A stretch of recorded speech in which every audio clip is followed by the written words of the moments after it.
So I'm actually super excited to make this video, and mainly because I want to be a channel that brings a different perspective or like brings additional information. And so lately I've had a couple of people that have reached out to me that said they like how I talk about things and talk about situations, and they wanted to know my thoughts on how I saw each of the Power Four conferences heading into football. And so I know with the viewership of Coach Prime going up, I feel like too, with the video game dropping and just with a lot of conversation happening right now with college football, there's a lot of people that are getting into college football that maybe historically didn't watch, or quite frankly, maybe people just want me to make videos and share my opinion, which is fine too. And so I wanted to put this video together and just give my 2 cents on how I feel about each of the Power Four conferences and just give a little bit more information. Obviously, something to remember here is that just because I'm talking about teams in the Power Four conferences, that doesn't mean that like teams like Notre Dame and teams that are not for a conference are irrelevant. Notre Dame football is going to be what Notre Dame football is, and that's kind of the only team that I'm really thinking about that might have the potential to come in and like stir things up. And so I'm just going to leave them where they're at, and I'm just going to talk about the four Power Four conferences in this video.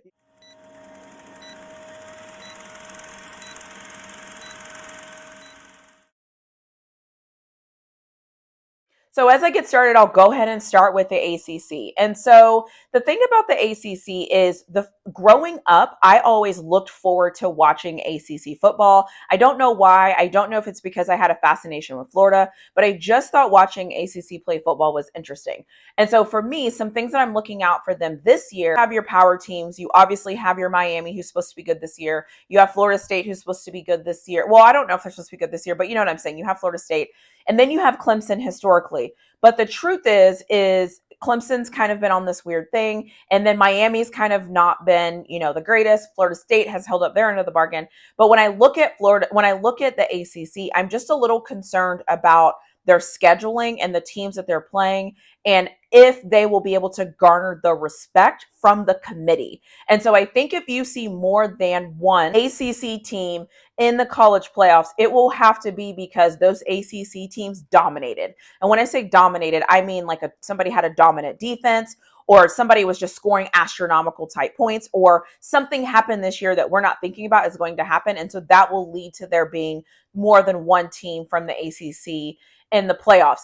Having said that, I wouldn't be surprised if there were two teams. I wouldn't be surprised. I don't know when this video is going to come out, but I do have a video that's going to come out, or that has come out, talking about who I think the 12 teams are that are going to be in the playoffs.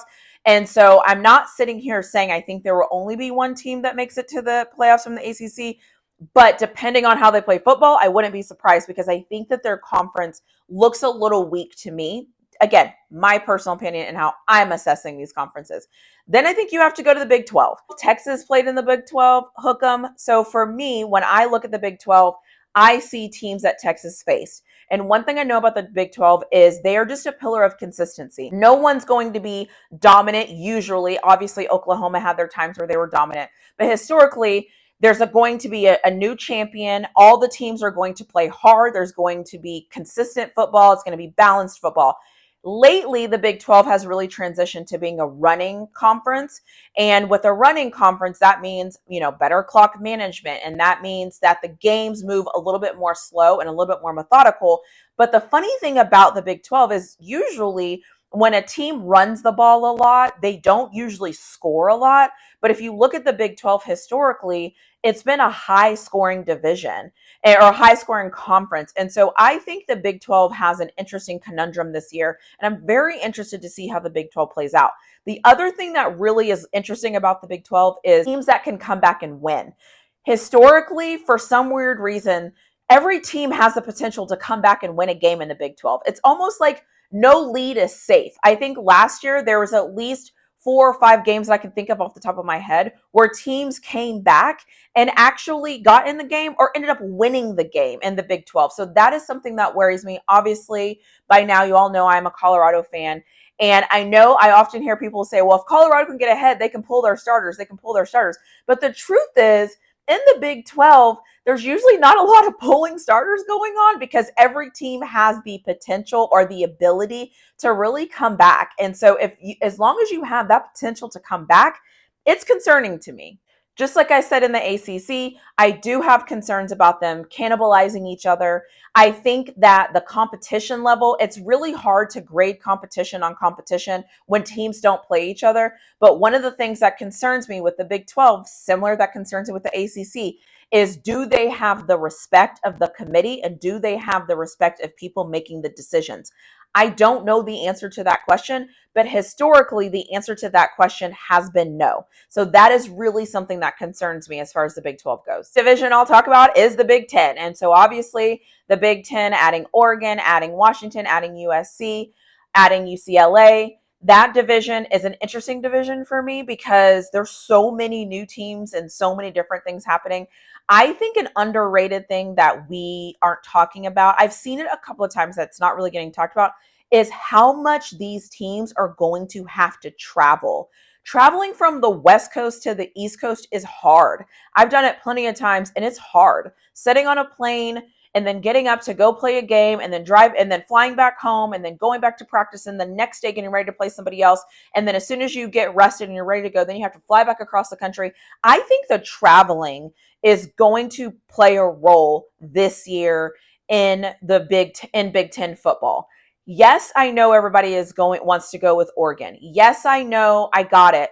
I'm not saying Oregon's not going to do well in the Big 10. I do think that there will be adjustment for all the traveling that's being made. And so I would not be shocked if, coming off of a lot of traveling, things like that, if we start to see some of these Big 10 teams just come out flat. Because quite frankly, this is a lot of traveling based on their expansion that I hope it doesn't impact the way they play football. I hope it doesn't impact some of the things that we are able to see, because we all know there are certain games that we're getting really excited to see and we really want to see them match up. And I hope that traveling doesn't play a part. I do think the Big 10 will have the respect of the committee. I do expect there to be more than 2 or 3 maybe Big 10 teams in the playoffs this year. And so that is how I look at that division. I think they play great football. I think it's a lot of hard-nosed football. Their offensive lines are usually good in the Big 10. And I don't know, it's just like it's funny because when I look at all these divisions, I see something different. Just because I see something different, that might not be what you see when you watch them play. But when I watch the Big 10, I always know I'm going to have good offensive lines. I always know I'm going to have good running backs. And I always know that somebody's defense is going to be really good. Usually it's Iowa. Obviously, Michigan last year. Wisconsin finds ways to have good defenses. Obviously, you have your Ohio States and things like that. So I think the Big 10 is a dynamic conference. I think that they can do a lot of dynamic things. And I think that matchups make football games. And I think there's a lot of interesting matchups happening in the Big 10 this year. And then the last conference is obviously the very mighty SEC. If your team is in the SEC, you think it's mighty. If your team is not in the SEC, you probably don't think it's mighty, and that is okay. But one thing I do know about the SEC is they bring it, and they bring it to every single game. And when they're playing each other, everybody wants to watch. And when they have something going on and it's the heavyweights against the heavyweights, everybody has something going on. Obviously, with my team, Texas, entering in to the SEC, I care a lot about the SEC. But I will say the physicality of the SEC obviously worries me and concerns me because my team is new to it, but I hope they can hang. But there's something about that SEC physicality that everybody talks about every time they play an SEC team or the week after they play an SEC team. So I think an interesting thing to look out for in the SEC, because I am an AFC North girl, and this is how it works when the Steelers play the Browns. You always see who that next game is.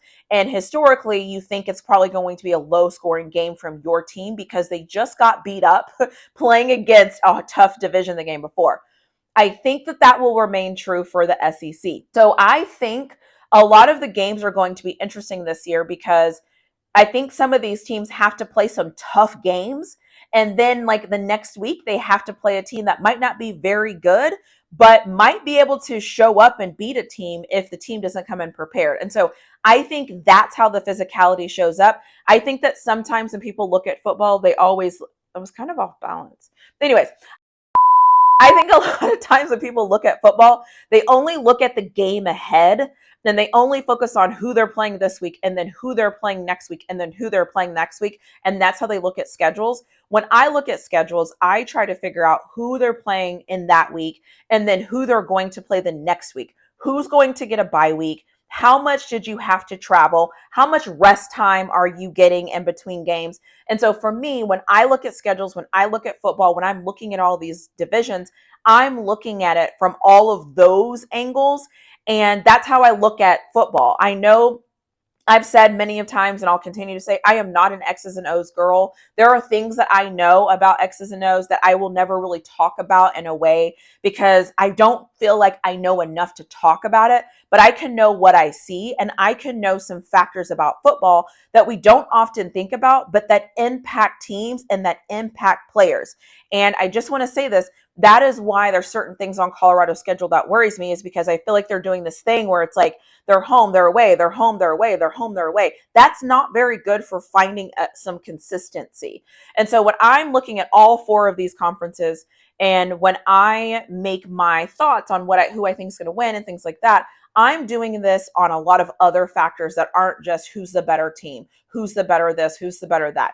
I think if you say team for team, line up the best you have, I think I said this in another video, team for team, line it up, talent for talent, who I would go with might be one thing. But if you're telling me that this team just played so-and-so, got a little banged up, that was a tough out, then they had to travel all the way home, then they have to pick it up and get ready to go and get my opinion on who I think would win a game might change a little bit. And so that's all I'm saying. So if you asked me to make this video is for you. And so this is how I'm looking at each of these conferences. These are the things that I'm looking out for. And these are the things, in my personal opinion, historically, I feel like the committee tells us with the decisions that they make, with how they pair teams up to play in bowl games. And so I don't think I'm saying anything that's rocket science, but if you're new to watching football, if you're trying to understand what's going on, if you're trying to just at least kind of get a foundation, I hope this helps you get a foundation. And listen, I'm all for being here to help people learn more about what's going on and how it's going on and how I see it and what I think. So have any other questions or anything that you want me to potentially make a video on, let me know. Send me an email, message me on Twitter, find me some way, shape, or form, and ask me to make the video for you, because you never know when I just might make that video.